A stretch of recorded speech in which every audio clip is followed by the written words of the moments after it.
Buenas tardes, darles la bienvenida a un nuevo programa de Herencia y Coherencia, historias que cambian vidas, realizado por Cerval en Radio Universidad de Chile y transmitido por nuestro canal de YouTube Centro Cerval Chile. Hoy día nuestro invitado es Robinson González Fernández. Es médico y académico, especialista en traumatología y ortopedia con una larga trayectoria dedicada a rehabilitar y acompañar a personas en la recuperación de su movilidad, su autonomía y su calidad de vida. Actualmente es integrante del equipo del Centro de Cirugía y Rehabilitación de la Mano de la Clínica Alemana. Además de su labor clínica, el Dr. González ha participado activamente en operativos de salud que buscan brindar atención especializada a comunidades que tienen dificultades para acceder a ella. Dr. Robinson González, un gusto tenerlo hoy día aquí con nosotros. Gracias por aceptar esta invitación. Para mí también es un gusto y un placer y muchas gracias por invitarme. Bien. Bueno, yo para comenzar esta entrevista querría preguntarle por allá en la historia. Doctor, ¿dónde nació usted? Bueno, tuve el privilegio de haber nacido en la tierra, a la mejor tierra donde uno puede haber nacido, en Chillán. En Chillán. Sí, pues. Tierra, como se llama, de músicos, héroes, intelectuales. Genial, genial. ¿Y sí. cómo es que está hoy día acá en Santiago? En Santiago. Ah, mira. ¿Cuál es la historia? La historia, claro. Es una larga historia. Mi familia es chillaneja, yo vivo en una familia, digamos, chillaneja, y estuve allá en Chillán hasta el año 1967. ¿Ya? Porque hay una crisis biográfica que se llama en medicina, que es un quiebre en tu línea de vida, que consistió en la muerte de mi padre. Murió su padre. Murió, sí. Vino a hacerse un examen aquí a Santiago, vino al hospital José Joaquín Aguirre. En esos tiempos no había escáner, entonces le hicieron una arteriografía carotídea. Hizo una trombosis carotídea y se murió. Oh. Es decir, vino el día viernes, el día domingo volvió, digamos, fallecido. Fallecido. Y eso acá en Santiago. Acá en Santiago fue acá en el José Joaquín Aguirre. Entonces, eso produjo un cambio, pero brutal, dramático en la familia. Sí. Mi papá, ¿Y usted qué edad tenía? 12 años. 12 años. 12 años, sí. Entonces, ahí tuvimos que, eso es importante, yo digo, en la vida. La resiliencia es una cosa que uno de repente no logra conceptualizarla.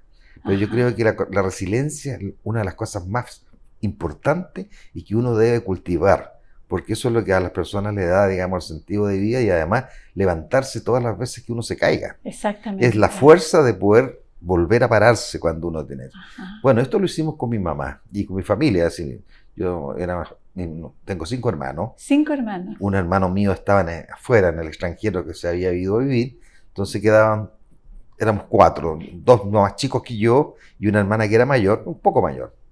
Entonces nos juntamos en la familia y yo le dije, bueno, yo con 12 años soy el hombre más grande de la familia, voy a tener que buscar un destino, es decir, tengo que ver cómo lo voy a hacer para poder sustentar, digamos, al futuro de la familia. Mi mamá no trabajaba, mi papá a los 50 años murió. A los 50. En 50 años. Entonces, en el fondo, ¿cómo se llama? Tuvimos la ayuda de un primo mío, que era hijo de la hermana de mi papá, que él era profesor universitario acá en Santiago. Okay. Entonces, él me postuló, porque en ese tiempo era tremendamente difícil, no como ahora, entrar al Internado Nacional Barros Arana. Okay. Entonces hubo un curso, un único curso que se abrió con 20 cupos. Okay. Y a través de todo Chile se postuló y yo quedé en una universidad. Entonces me vine a estudiar a Santiago. ¿Al internado? Al internado, con 13 años. 13 años. Pero lo más terrible fue porque, yo te digo, esa fue la primera caída, como, digamos, choque que yo tuve. Pero la segunda fue que mi primo, que era un hombre brillante, se ganó la posibilidad de hacer un doctorado fuera de Chile. ¿Ya? Y se fue. El primo que lo había ayudado. El primo que me trajo. Que trajo. Y quedé solo. Solo. Entonces, solo en el internado. Solo en el internado. Entonces tenía 13 años y los fines de semana todo el mundo se iba, ¿cómo se llama? A sus casas. A sus casas. Los días viernes, después de tipo 4 de la tarde, se tomaba 11 y se iban todos para la casa. Y resulta de que, como yo no tenía dónde irme, me tenía que quedar en el colegio. Y me quedaba viernes en la tarde, sábado y domingo solo en el colegio. Solo en el colegio. Y dormía en un dormitorio de 200 personas. Entonces ahí tuve que aprender a no tener miedo. Tuve que aprender, digamos, solo, qué es lo que era bueno, qué es lo que era malo, cuáles eran buenos amigos, cuáles eran malos amigos, qué es lo que era peligroso, qué es lo que no era peligroso. Porque cualquier decisión que yo tomara, cualquier cosa que yo hiciera, tenía que yo asumir las consecuencias y no tenía nadie que me pudiera, ¿cómo se llama?, ayudar a contener. Ajá. Entonces fue muy complejo, muy complejo, sí. con 13 años. Ajá. Así que esa fue la historia de mi vida. Y la imagen del padre, ¿cómo se presentaba en ese tiempo? Eso es bien interesante. Yo te digo, es que un doctor hablando de estas cosas medias místicas. Pasó lo siguiente, mira, yo voy a contar historia, nunca lo contaba, nunca lo contaba a nadie. Gracias por la confianza, doctor. Bueno, ya en el colegio, cuando yo estudié en una escuela pública. Sí, en Chillán. En Chillán, en una escuela pública. Ajá. En esa escuela pública, en mi curso, hay 4 médicos.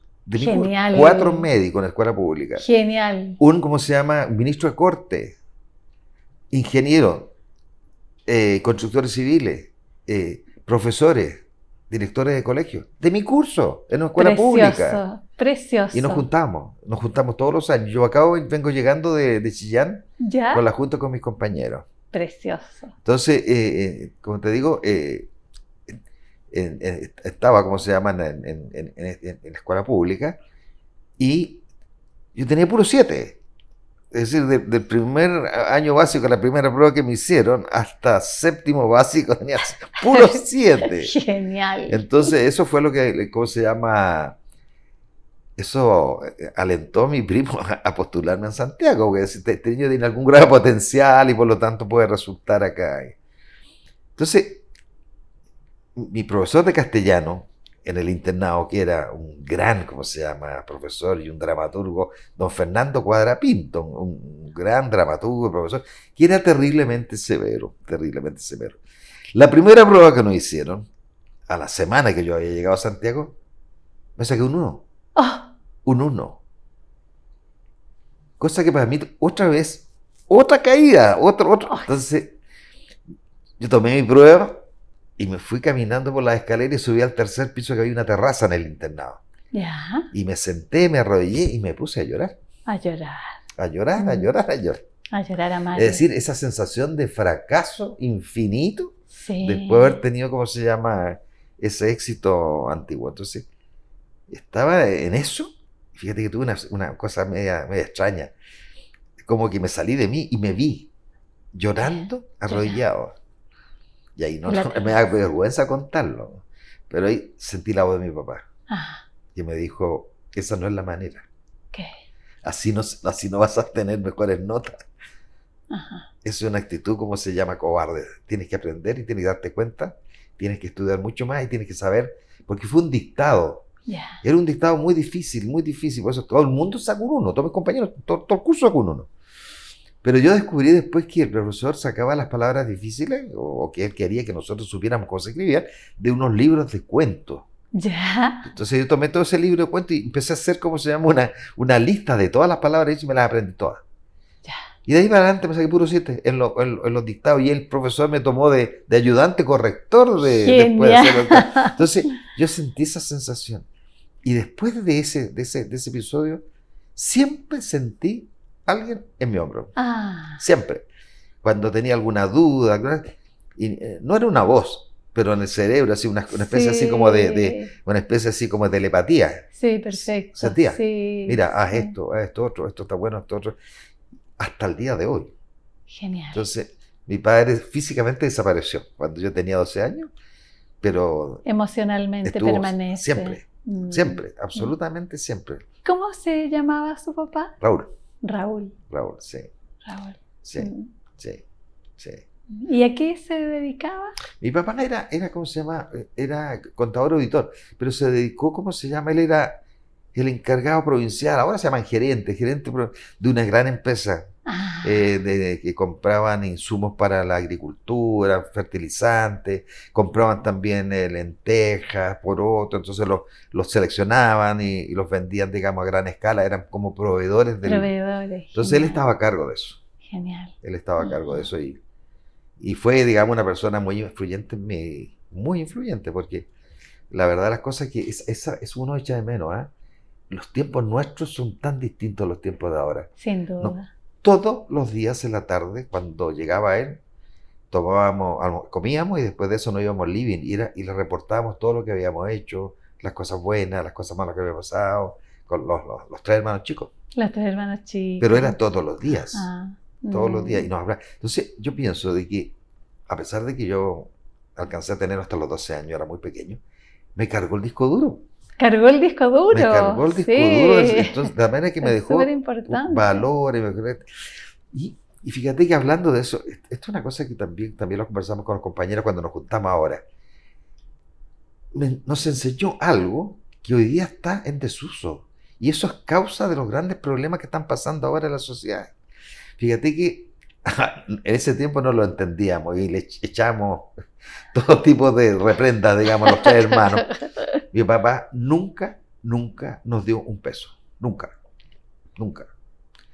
Entonces cuando queríamos ir al cine, y le decíamos, papá, yo quiero, ¿cómo se llama?, ir al cine, o queremos los tres hermanos ir al cine. Entonces, ¿cuánto cuesta una entrada? En ese tiempo, 1.000 pesos. Ir a la matiné en Chillana. Ajá. Entonces me decía, estos son 3.000 pesos. Vamos a ver. Yo vivía en una casa quinta grande, ahora aquí Ya. se llaman parcelas, pero ellas se llaman casa quinta, Casa Quinta. con árboles, ¿te fijas? Precioso, Lleno de árboles. sí. Y entonces llegaba y nos decía, aquí está la pala, aquí está la sabona, aquí está partieron los tres a hacerle la fuente a los árboles. Y partíamos, pero los tres corriendo ahí rapidito, haciendo la fuente, los árboles. Para ir al cine. Para ir al cine. Entonces, papá, decimos, ¿estamos listos? Cumplimos el trabajo, los 3.000 pesos. No, decía, voy a ir a chequear lo que ustedes hicieron. Entonces nos mostró y decía, mira, esta fuente no está redonda. Por aquí se va a salir el agua. Son todas distintas. No, esto lo hicieron rápido, lo hicieron sin ningún tipo de afecto ni ni nada. nada. Fin allá. Esto no vale 3.000 pesos. Yo no estoy dispuesto a pagar 3.000 pesos por un trabajo mal hecho. Y no nos daba la plata. ¡Ay! Y nos íbamos.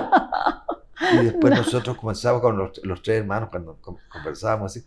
¿Por qué somos tan obsesivos? ¿Por qué estamos tan hacer las cosas bien, hacer las cosas perfectas? Y culpa del trabajo.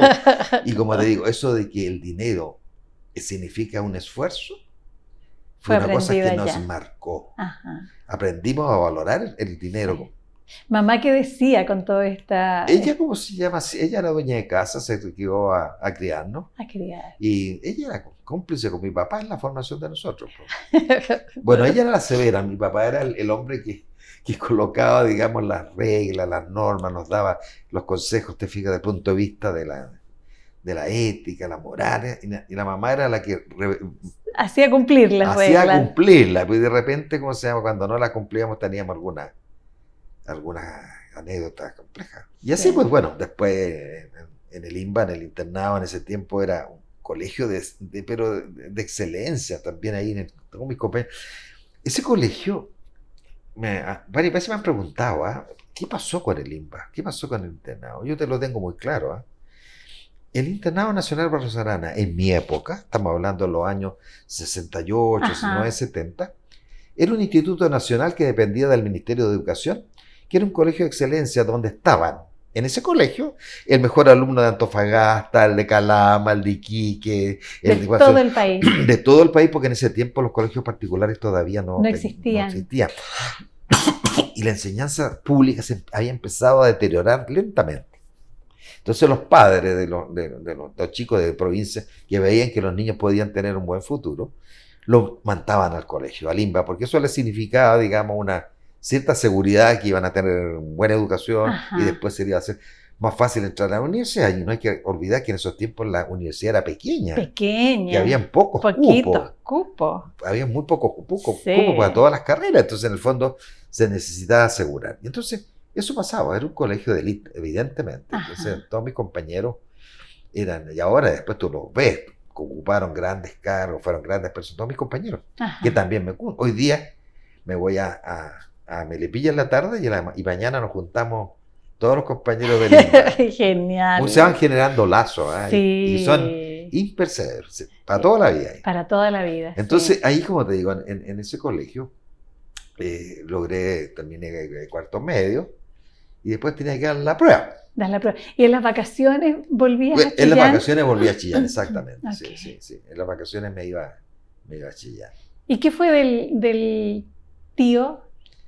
¿De mi primo? Sí, primo, bueno, del primo. Mi primo después volvió, pero ya yo con 3 años de independencia ya no quise más, seguí solo. Seguí solo. Mira, Sí. aquí hay una anécdota que no sé qué puede ser interesante o no para la gente, pero como te digo, mi vida ha sido una serie de hechos puntuales que se han ido juntando para... Uno de mis compañeros de la escuela básica, su papá era maquinista de tren. Ya. Y manejaba el tren entre Santiago y Chillán. ¿Y Chillán? Y entonces un día me dijo, ¿te querías ir irte en la máquina conmigo? Yo le dije, maravilloso. Era una cuestión increíble, una cosa imposible. Bueno, y él me presentó a todos los maquinistas que tenían el trayecto entre Chillán y Santiago. De tal manera que nunca en mi vida pagué un pasaje. Maravilloso. Me iba ¿cómo se llama? En la máquina con ellos, iba compartiendo con ellos. ¿Cómo se llama? Tomábamos cafecitos. Y ellos, algunos llevaban comida, me daban unas vianditas, una cosita que decía, oye, Sí. una cuestión, pero Precioso. esto es una cosa maravillosa. Sí, precioso. No, y durante toda la enseñanza media y después la universitaria, iba, ¿cómo se llama? Llegaba a la estación nomás y me subía allá nomás.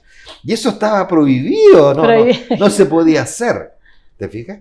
No se podía hacer. Sí. Y todos los maquinistas arriesgaban eso. Incluso unos inspectores, que eran los que vigilaban que estas reglas se cumplieran, en fin, allá, varias veces me pillaron. ¿Te fijas? Y el maquinista hacía que era su sobrino, que justificaba esta situación tan anormal que había. Pero fíjate que la vida tiene vuelta, porque después cuando ya me recibí y me hice especialista, les devolví la mano a todos. Le operé al hijo, le operé a la abuelita, le operé a la hermana y al ¿cómo se llama? Al inspector, que era el más terrible de todo. Le operé, ¿cómo se llama? A su señora. Entonces yo le decía, ¿ves tú? Usted que quería, digamos, pasarle una multa o tirarlo para abajo. O tirarle para abajo, fíjate. Entonces tú vas dándote cuenta, mira las cosas cómo se van entretejiendo, ¿no? Sí. Doctor, ¿y cómo surge el deseo de ser médico? Mira, otra historia más, digamos, esta es otra historia. Para mí, desde primer año básico, las matemáticas era el lenguaje de Dios y me encantaba. El ramo que más me gustó siempre fueron las matemáticas. Matemáticas, matemáticas. Matemáticas.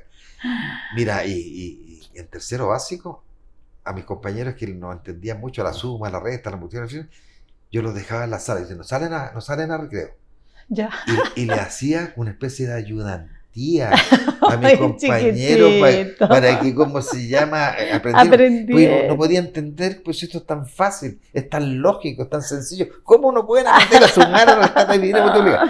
Bueno, esa beta me acompañó este día porque he sido docente toda mi vida. He hecho clases en muchas universidades, en fin, porque me di cuenta que a veces que lo traía como indexado, así como... Exactamente, del ser. Y siempre las matemáticas. Mira, era tan loco que yo estaba en segundo medio, tercero medio, antes de irme de vacaciones a Chillán, iba a la escuela de ingeniería y me compraba los libros de ejercicios de cálculo. ¡Qué potente! Y debajo de un árbol en el campo, a la orilla de un río, después de bañarme, me ponía a resolver. Entonces todo el mundo todo el mundo creía, ¿cómo se llama?, que yo iba a ser ingeniero. Todo el mundo, así. Tenía el alma de ingeniero, el gusto por el ingeniero. La mirada de... Todo de ingeniería. Ajá. Pero hubo dos cosas que me marcaron, fíjate, que la decisión la tomé poquitos días antes de llenar la papeleta. Cuando di la prueba de actitud académica y me fue muy re bien, dije, yo puedo estudiar lo que quiera, de tal manera que tengo... Abierto, de tomar la decisión nomás. Y fíjate que hubo dos cosas que dije yo. Una de ellas fue el hecho de que mi papá se muriera de una complicación de un examen. ¿Te fijas? Eso me marcó en el sentido de decir, chuta. Y la segunda, esa que fue la más interesante, porque esa fue en el fondo lo que me tomó la decisión. Como me gustaba maestrear, porque yo maestraba en mi casa, arreglaba la luz, arreglaba el agua, arreglaba el baño, pintaba, así. Me encantaban las manualidades. La manualidad. Hacía todo ese tipo de cosas en la casa. Entonces, un día estaba haciendo un cerco. Entonces hizo los hoyos para poner los pilares, digamos. Ajá. Claro, donde van las tablas. Sí, pues. Sí. Entonces iba retrocediendo para alinear los hoyos. Ajá. Y me caí un hoyo. Ya. Y me fui de lado y afirmé la mano y me hice un corte. Un corte. En la mano izquierda. Ese corte, mira, ahí está. Perfecto. Me hice un tremendo corte en la mano. Oye, mirándolo ahora como cirujano no me doy cuenta, tuve mucha suerte. Estuve al lado de cortarme los tendones y el nervio que mueve el pulgar, pero a milímetros. Entonces, ahí me llevaron a la urgencia del hospital de Chillán. ¿Ya? Y tuve una muy mala experiencia en el tiempo que tuve que esperar, cómo se llama, sangrar, la atención misma y todo lo demás que me traumó en el sentido de decir que dije yo, no puede ser, es muy inhumano esto. Ajá. Es decir, y ahí me di cuenta, y también, como te digo, después lo comprobé a través de toda mi profesión, que cuando uno se enferma o tiene un accidente, cae en un estado de vulnerabilidad terrible. Extremo, físico y espiritualmente. Psíquico, sí. Tremendo. Yo he tenido pacientes, hombres enormes de este país, gente que son los más poderosos de este país, tiritando, temblando cuando han estado enfermos o cuando han tenido un accidente. Sí. Y el otro, ¿cómo se llama? Son los trabajadores de cuando trabajé en la Mutual. Gente que veían que su destino estaba sellado y que detrás de ellos tenía una familia y no iban a poder, ¿cómo diablos poder, cómo se llama? Sostenerla o seguir trabajando. Y todo lo demás, exactamente. Entonces, esa tensión tan deshumanizada y tan tremenda que yo tuve, dije yo, no, yo creo que soy capaz de estudiar medicina y yo creo que tengo la posibilidad, con mi quehacer, no pienso cambiar a los demás, cambiar el sistema era imposible. Tenía, como se llama, seguridad de que no voy a hacer. Pero en mi trabajo, lo que yo iba a hacer, y quizás que otros podían imitar lo que yo hago, voy a darle un sentido. Genial. Y eso... Genial. Y determinó que... Exactamente, y todo el mundo me decía, oye, ¿en qué escuela de ingeniería quedaste? No, si estudié, digamos, me inscribí en la escuela de medicina. No podían creer. ¡Qué potente! Sí. Y de ahí es como, ¿qué significa la anatomía para usted, doctor? Pero eso fue fundamental. Fue fundamental porque en primer año de medicina, todos los ramos son matemática, física, química, estadística, tan alejados de la medicina, que muchos de los compañeros se empiezan a frustrar, y algunos se van, porque pues, yo estudié medicina para ver pacientes, ¿y qué tiene que ver la física, la química, la medicina? Y el único ramo que a ti te conecta con la medicina era la anatomía. Y yo tenía una memoria, pero tremenda. Una memoria tremenda, como te digo. Y esa memoria tremenda, fíjate que fue producto de otro hecho puntual de mi vida. Ya. Que vine a descubrirlo cuando estaba en medicina en los últimos años. ¿Ya? Que yo soy disléxico. ¡Ya! Disléxico. Y con puro 7, increíble. Sí, me costaba un mundo a leer, me costaba un mundo entender la lectura. Entonces siempre necesité que alguien me leyera, yo no me daba cuenta que era eso. Entonces, para poder compensar la dislexia, yo me aprendía todos los libros, todas las cosas, de memoria, para cuando me hacían leer, no leía, yo recitaba lo que me había aprendido, porque si empezaba a leer, daba vuelta a las frases, por lo tanto no podía. Entonces yo no podía quedar, digamos, a al descubierto, expuesto a una cosa tan severa. Y en ese tiempo no se hablaba de eso, no existía eso. No. Entonces desarrollé una memoria tremenda. Entonces, cuando estuve en anatomía, que es un ramo muy difícil, uno necesita mucha memoria para mí me hizo extremadamente fácil. Muy fácil. Y entonces fui la mejor nota del curso.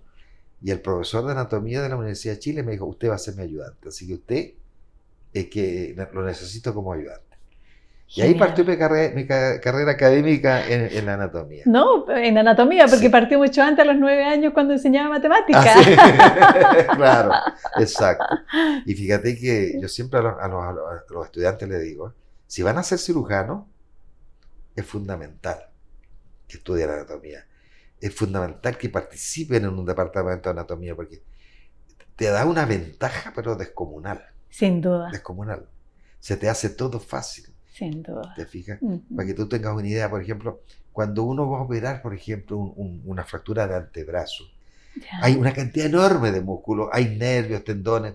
Entonces, el abrir la piel y llegar al hueso para colocarle una placa y unos tornillos, una parte importante de la cirugía es de la piel y llegar al hueso. Porque todo el mundo va preocupado, asustado, que no vaya a comprometer un tendón, que no vaya a comprometer un nervio, que no vaya a comprometer una arteria. Respetando todo eso. Y eso, y despacito avanzando. Entonces, un porcentaje importante de ese tiempo se gasta en llegar al lugar donde uno tiene que actuar.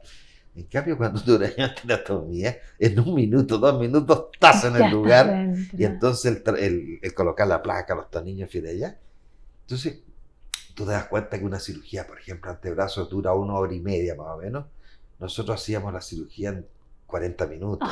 ¡Qué patente! 35 minutos. Ustedes no podían creer. Es que es y no andábamos corriendo ni nada, sino que simplemente, digamos, la seguridad y el conocimiento topográfico. La arteria está aquí, el nervio está acá, el tendón está acá, por lo tanto... Y llegaba rápidamente al lugar donde tú tenías que hacer el trabajo. Entonces, la anatomía para mí fue fundamental. Bien. Con la anatomía, como te digo, conocí muchas especialidades, hicimos muchos cursos de posgrado y muchas cosas. Y ahí, por ejemplo, mira, te voy a contar esto que no tiene nada que ver. A mí se me ocurrió hacer un curso de anatomía de superficie para pintores y escultores. ¡Genial! Y me fui a la Facultad de Arte de la Universidad de Chile, ¿Ya? allá en la calle Macul, y hablé con el decano, que en ese tiempo era, no me acuerdo, y después fue vicerrector de la universidad. El hombre muy inteligente. Quedó fascinado, me dijo, ya, ¿cuándo partimos? Entonces hicimos este curso para los pintores y escultores en la Facultad de Medicina. Entonces ellos iban a ver los cadáveres, a ver, esta es la arteria tanto, esta es el nervio tanto, en fin, allá, para que aprendieran. Después mostrábamos, ¿cómo se llama?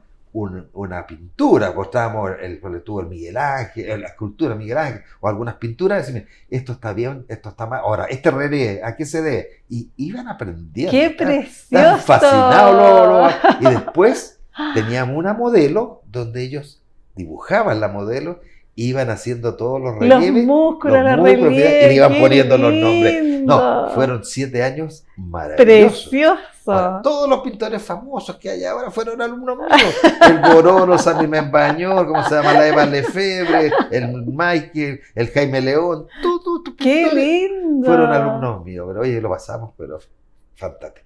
Al principio me chocaban, porque ellos tenían una manera de ser tan desestructurada y nosotros tan estructurados. Pero al final nos dimos cuenta que eran mucho más felices que nosotros y un poco nos contaminamos con su manera de ser. Con su estilo. Claro. Entonces, por eso te digo, la anatomía. No, y después, fíjate que al final terminé siendo el secretario panamericano de la Sociedad de Anatomía. Yo hice un congreso de anatomía aquí en Chile, el Panamericano, en que llegaron 500 y 600 doctores de Estados Unidos, ¿cómo se llama? De Brasil, de todas partes del mundo, y que fue un precioso. Sí. Bien. Sí. No, para mí la anatomía, además el profesor de anatomía, el jefe de la cátedra, era una persona tan especial, que me marcó parte de mi vida también. Él, ¿Cómo? él ¿Cómo? tenía una manera de ser que a uno lo va modelando, por eso te digo, uno va adquiriendo distintas. Él Sí. creía en la dictadura de la democracia. ¿Ya? Entonces, ¿qué es lo que es esto de la dictadura de la democracia?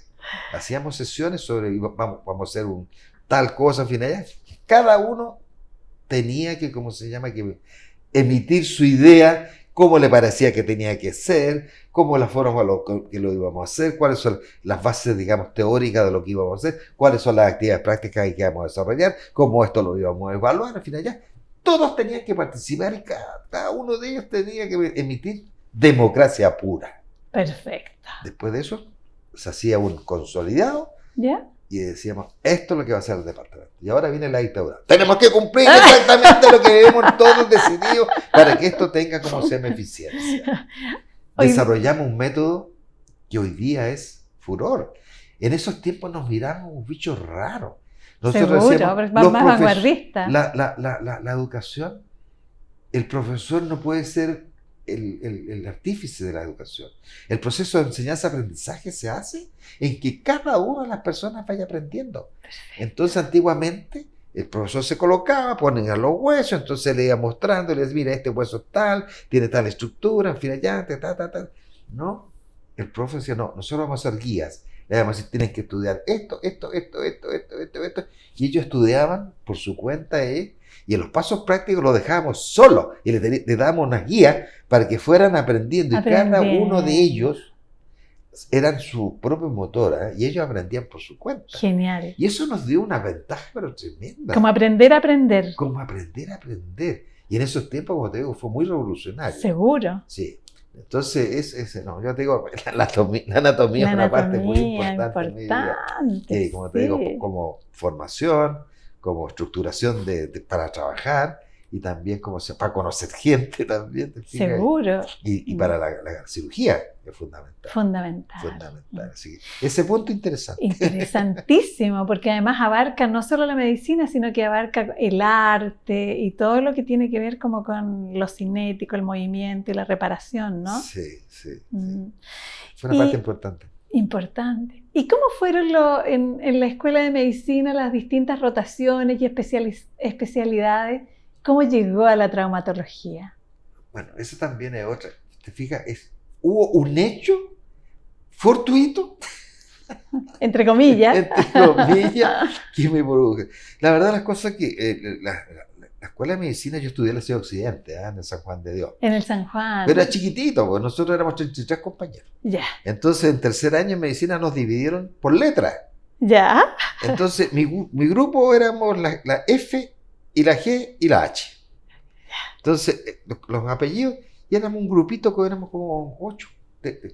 Y de ahí estuvimos los 8 juntos toda la carrera. Rato. Toda la carrera juntos. Éramos los 8 que andábamos por todos lados. Y como te digo, entonces casi nos sentimos que estábamos en la universidad, porque éramos tan pequeñitos, no tuvimos ese ambiente universitario, de JG, de otras partes, no, éramos muy pequeñitos.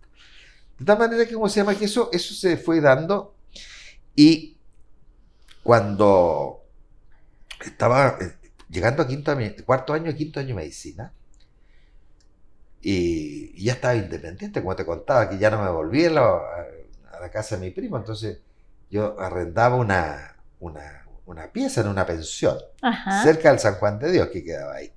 Y tenía que por mi cuenta batirme con la mantención. Seguro.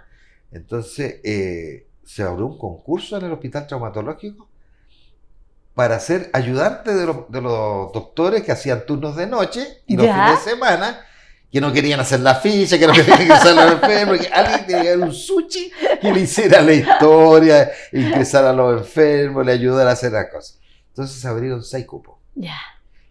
Y como yo tenía tan buena nota, ¿cómo se llama? Me gané un cupo. Genial. Y ahí empecé a trabajar en traumatología en el hospital traumatológico. Pero era para mí eso como un trabajo en el fondo, porque fíjate que el sueldo era re bueno. Como para mí. Seguro, para un estudiante que está. Para un estudiante, porque era en buenísimo. el fondo era como. Yo hacía un turno de noche a la semana y un fin de semana cada 6. Sábado y domingo cada 6. Que no era tan pesado, pero nos pagaban el sueldo de auxiliar de enfermería. Es decir, como unos 600.000 pesos de hora. Imagínate. Y para un alumno era un Estupendo, platal tremendo, claro. era muchísimo dinero. Pero yo esto lo tomaba simplemente como un trabajo, pero no tenía un gusto especial por la traumatología. Ya. Entonces, cuando me recibí, terminé la carrera, Ajá. me vas a contar esa cuestión también. Yo quedé en el lugar 1. Ya. Entonces, era el primero que tenía que elegir. De nuevo todo estaba todas ahí. las carreras, de todas las especialidades, de todas las demás.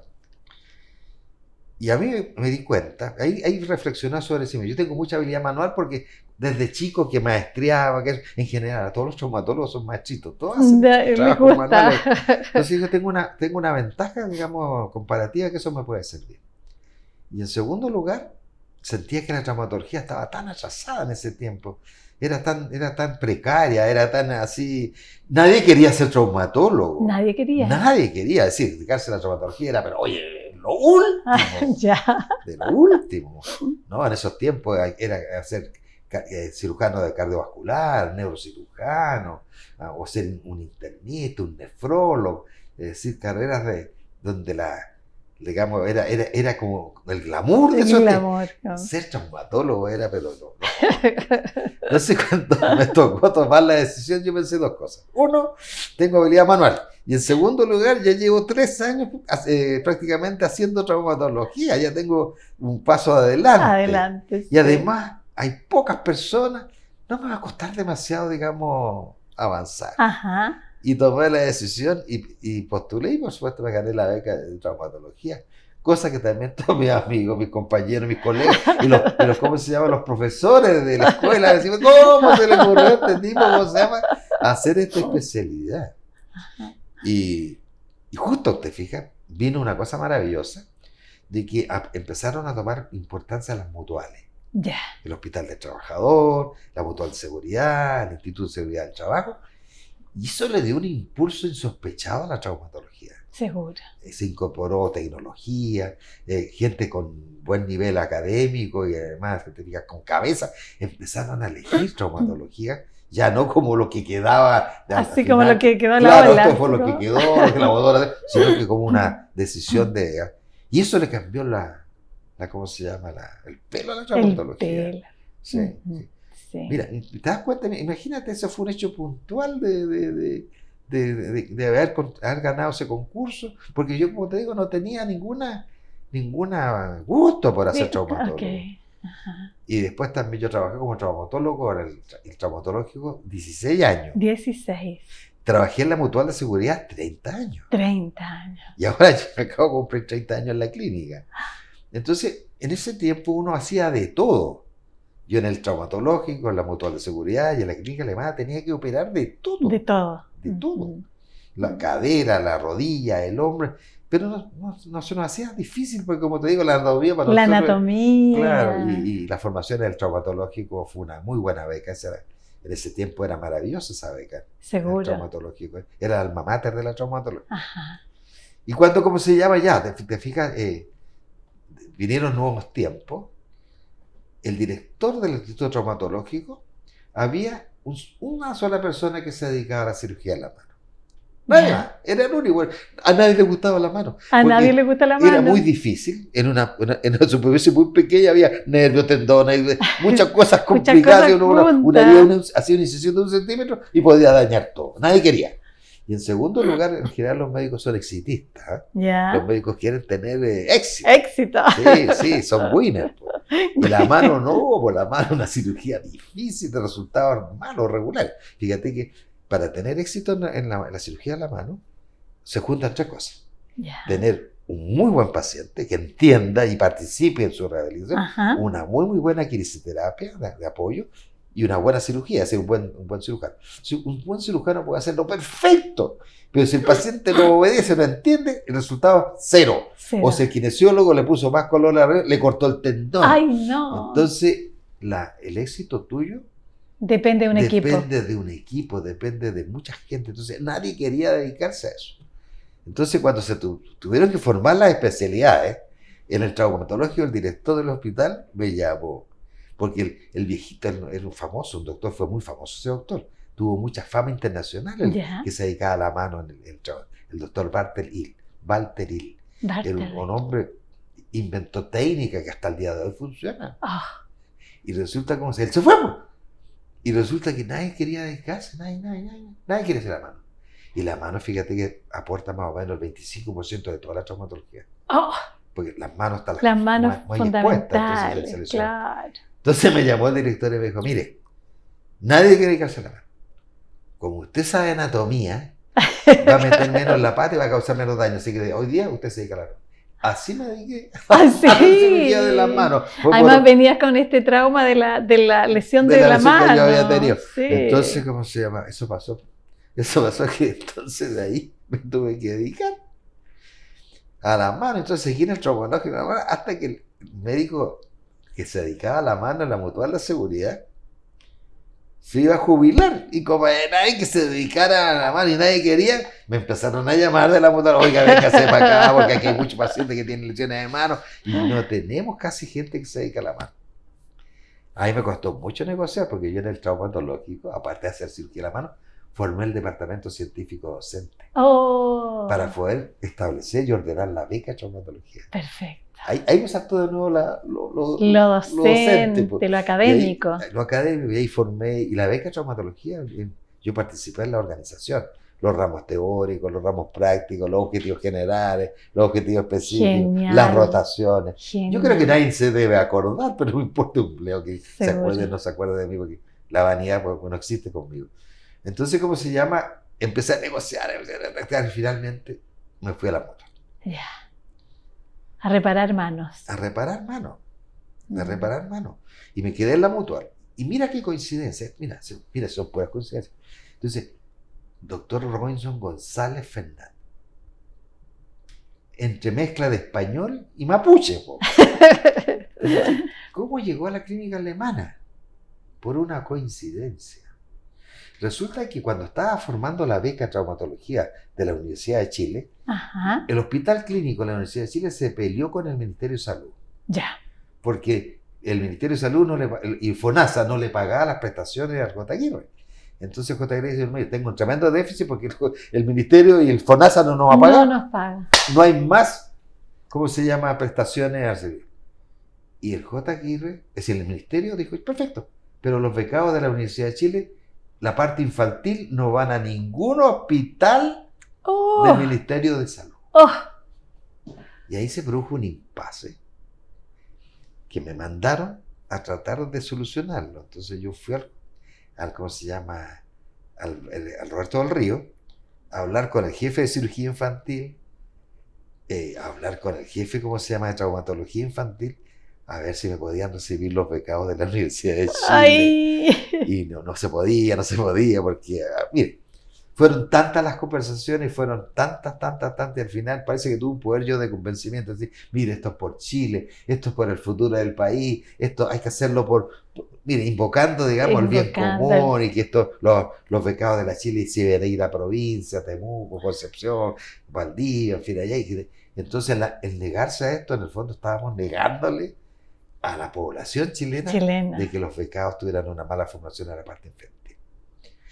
Y en ese tiempo, el jefe de traumatología infantil, de Félix Bulnes, y de cirugía infantil, era el doctor Klaus Krebs. Klaus Krebs, y nos hicimos grandes amigos, porque con tantos cafés de conversaciones, ¿cómo se llama?, para poder convencerlo para que me recibieran los becados de la Chile. Y sorpresa, al año siguiente, de cuando ya conseguí todo, que me recibieron los alumnos en el Roberto del Río, los becados de traumatología, Klaus Krebs fue nombrado director de la clínica alemana. Genial. Y él me llama y me dice, oye, ¿quieres venirte a trabajar a la clínica alemana? Y le dije, mira, pero tengo ni un ancestro, tengo fin allá. No, me dijo, yo te conozco quién eres, te conozco tu currículum, fin allá. Necesitamos gente como tú en la clínica. Le dije, pero va a ir un concurso, pero ahí va a saltar, digamos, el pedigrí. El pedigrí, claro, la ascendencia. No te quiero cambiar el apellido, que te llame Gonzalov, una cosa así. Y me dijo, no, va a ser serio. Y me gané el cupo en la clínica, y por eso que me fui a trabajar a la clínica. Te das cuenta que si empiezas a analizar qué pasó, qué ha pasado con mi Ajá. vida desde que estaba en Chillán, feliz de la vida, te fijas, empieza a morir mi papá, me trajeron a Santiago, me fui a Lima, me fui allá, y me fui al traumatológico, después me fui a la motor de seguridad, y después me fui a la por puros hechos puntuales y coincidencias de Sí, cosas. precioso. Uno dice, ¿esto será azaroso o hay algo? Ay, ay. Hay Bueno, líneas. y ahí yo voy a tomar y voy a volver allá a la escuela de arte donde hacía clases de anatomía. Porque si aparece el deseo de contactarse con artistas, el arte debe estar cruzando tu vida. Seguro. Bueno, a mí me gusta mucho el arte. Y de hecho, ponle tú, mi primer lugar de visita cuando voy, he ido afuera, es un museo. Eso es los museos. Sí, sí. En España, como se llama, en Ajá. Suiza, como se llama, en Francia. ¿Y la poética? ¿La poesía? Sí. No, no, la poesía, no, no. Mira, el único acercamiento que tuve real a la poesía fue que me compré las rimas y leyendas de Gustavo Adolfo Bécquer. ¿Ya? Y lo encontraba bonito, encachado, fíjate. Y después lo otro que me acercó un poco a la poesía es que compré el libro El Canto General de, ¿cómo se llama?, de Pablo Neruda, y bueno, ahí entendí, te fijas, la musicalización que hicieron los jaivas de altura de Machu Picchu. Ajá. Tan ignorante al principio, decía, oye, los jaivas que tienen, ¿cómo se llama? Lindas las letras, y después leyendo el libro, oye, están aquí, son de Pablo Neruda, no son de los jaivas, y le pusieron la pura música. Y también un poquito de, ¿cómo se llama?, de Altazor, se llama, de Guido Broira, y algo, un par de cosas de Gabriela Mistral. Pero no me llegó. No llega. Los cuentos me llegaron. Los Sí. La cuentos. literatura, sí, A me ver. encanta la literatura, sí. Sí. La literatura chilena, lo que conversamos el otro día. Hay mucho, hay Cuéntame mucho. de tus cuentos. Bueno, los cuentos chilenos son muy tristes, pues. Cuando uno le cuenta los cuentos a los niños, terminan todos llorando. Porque no sé por qué debe ser nuestra idiosincrasia.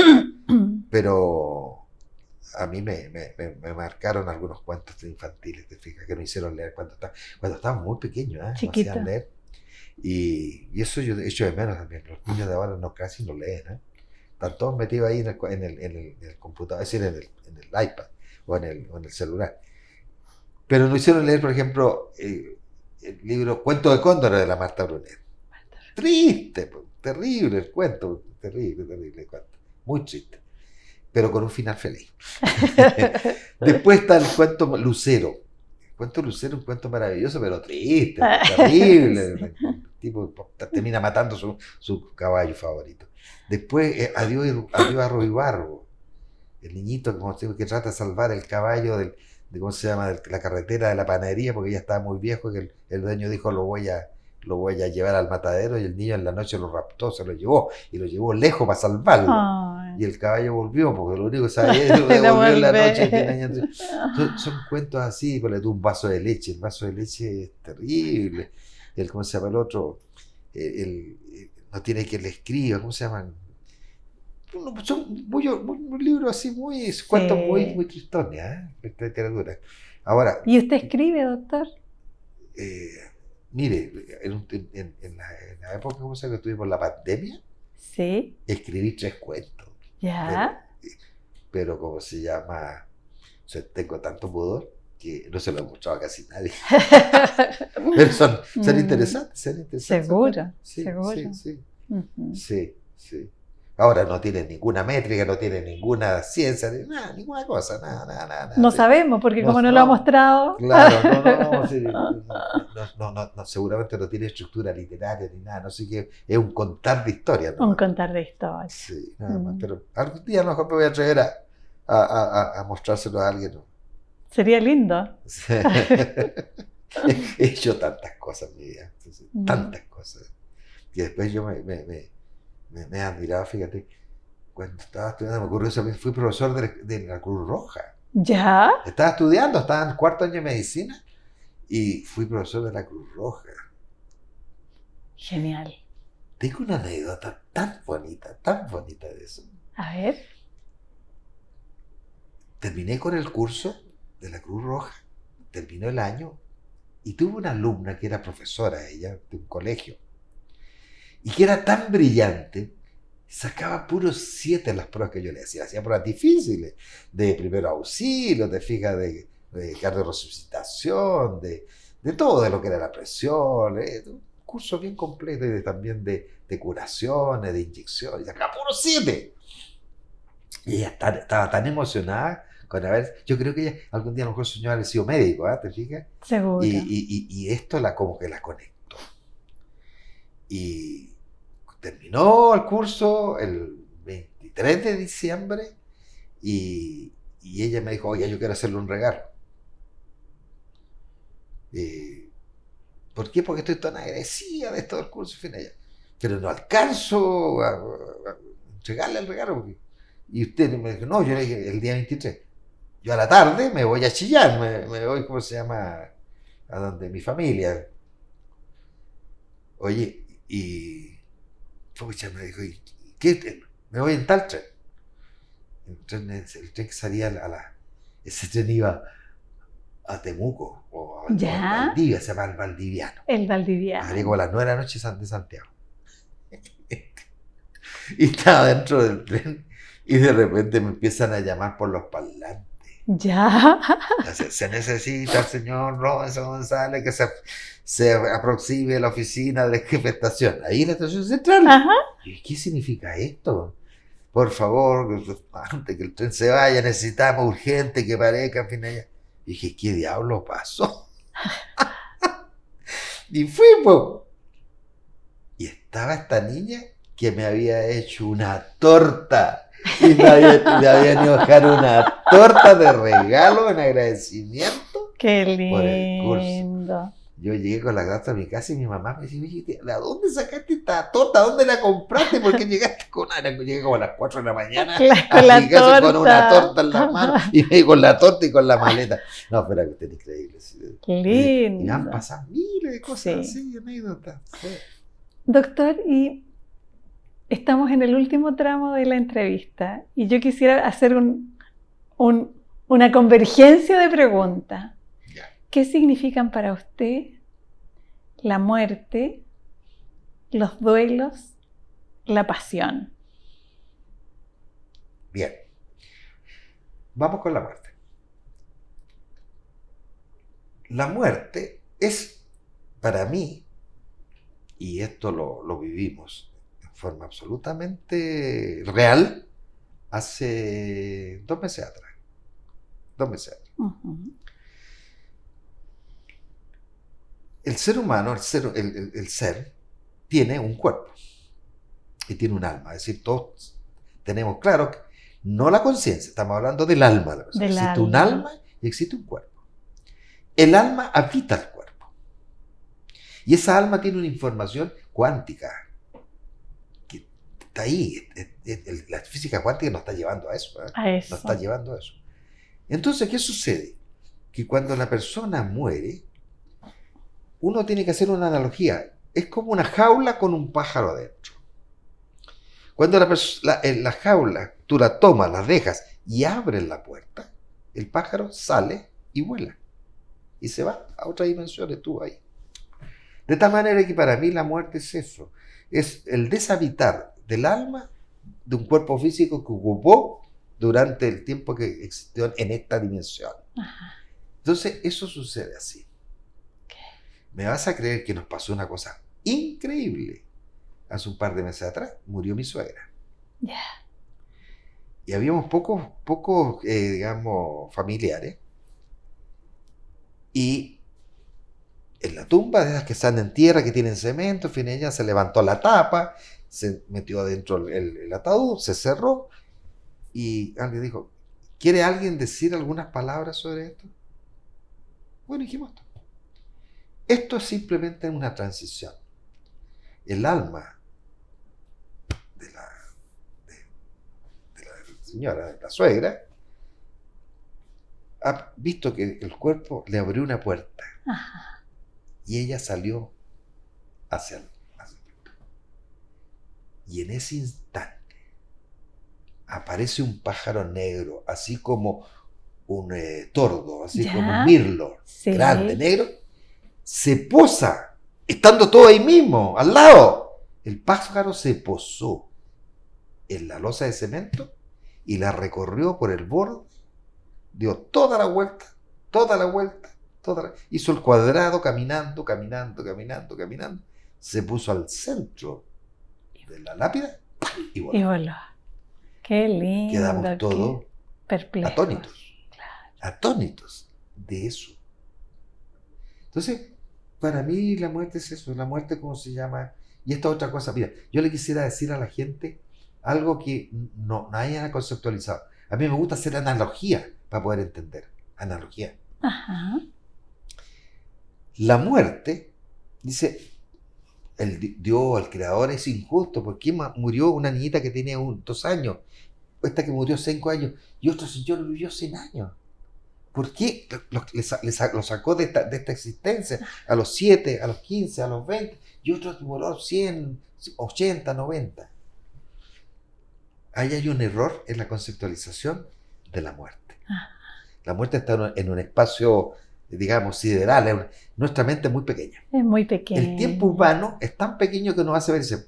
Yo les digo lo siguiente. La vida eterna no tiene tiempo, es eterna.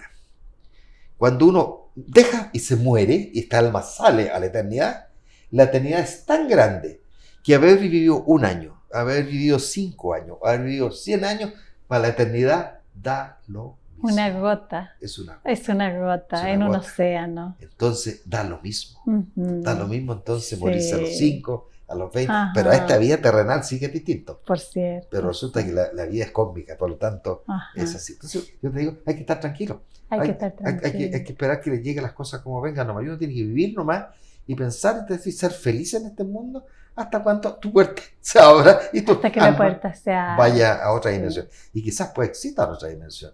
No lo sabemos, pero deben existir. La pasión, me dijo. La pasión. La pasión mueve al ser humano. Es decir, el actuar, el actuar, El concretizar. la conducta, el Ajá. concretizar, está movida por una fuerza muy que no tiene, no digo, ¿dónde está eso? No sabemos, No. está en el corazón, está en el cerebro, está en el sistema Acá. límbico, está en la guata, no sé, pero es lo que mueve, Es lo que mueve. es lo que mueve. Y el amor, doctor. El amor, el amor, como decía el amigo, el amor es un acto de locura, digamos, Ay, que lindo. uno se mejora. Genial. Y finalmente se termina mejorándose de eso. No, el amor, como te digo, como sentimiento, tiene varias dimensiones. Tiene varias dimensiones, porque uno lo puede ver de muchos puntos de vista. ¿Te fijas? Pero en el fondo, yo creo que el acto más sublime de amor es la entrega. La entrega. ¿Te fijas? A un ser por el solo hecho de entregarlo. Perfecto. Sin necesidad de esperar nada. Genial. Doctor, muchas gracias por esta honda y preciosa entrevista.